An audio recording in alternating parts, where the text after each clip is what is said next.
how do you think, gleaned from just makeup and the conversation that you had, how do you think he is going to handle losing, especially since he's got a head coach who's not used to it either? How do you think that's going to work, Michael?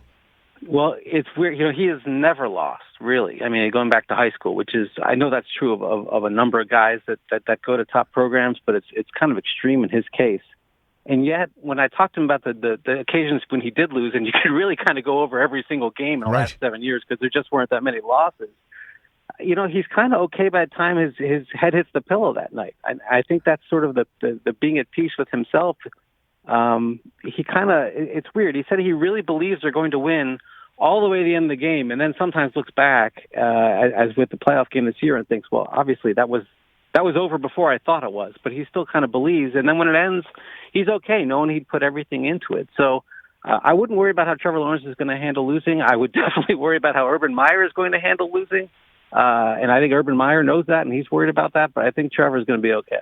Yeah, I mean, there's really nothing that, that leaps out at you with anything remotely close to a red flag at all. So basically what Jacksonville's getting is a supremely gifted individual who doesn't take anything personally off the field to his personal life and focuses like a champ when it comes time to be a professional. Is that really what the Jacksonville Jaguars are going to get, Michael?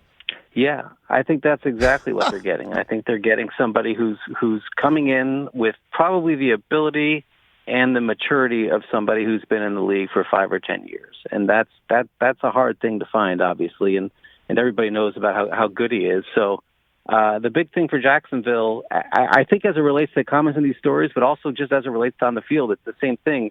You got to protect your quarterback, right? And don't let him be in that position Andrew Luck was in, where he's saying, I have just had my body destroyed. This isn't worth it anymore. I mean, it's going to happen to some degree because it's football, but just protect him. Be happy you got him. Be happy that I'm not going to mention the team because it'll hurt your feelings. Didn't end up with the number 1 pick, and see how far you can take this ride. Hey, you watched all the way to the end. Thanks for that. Watch more right here.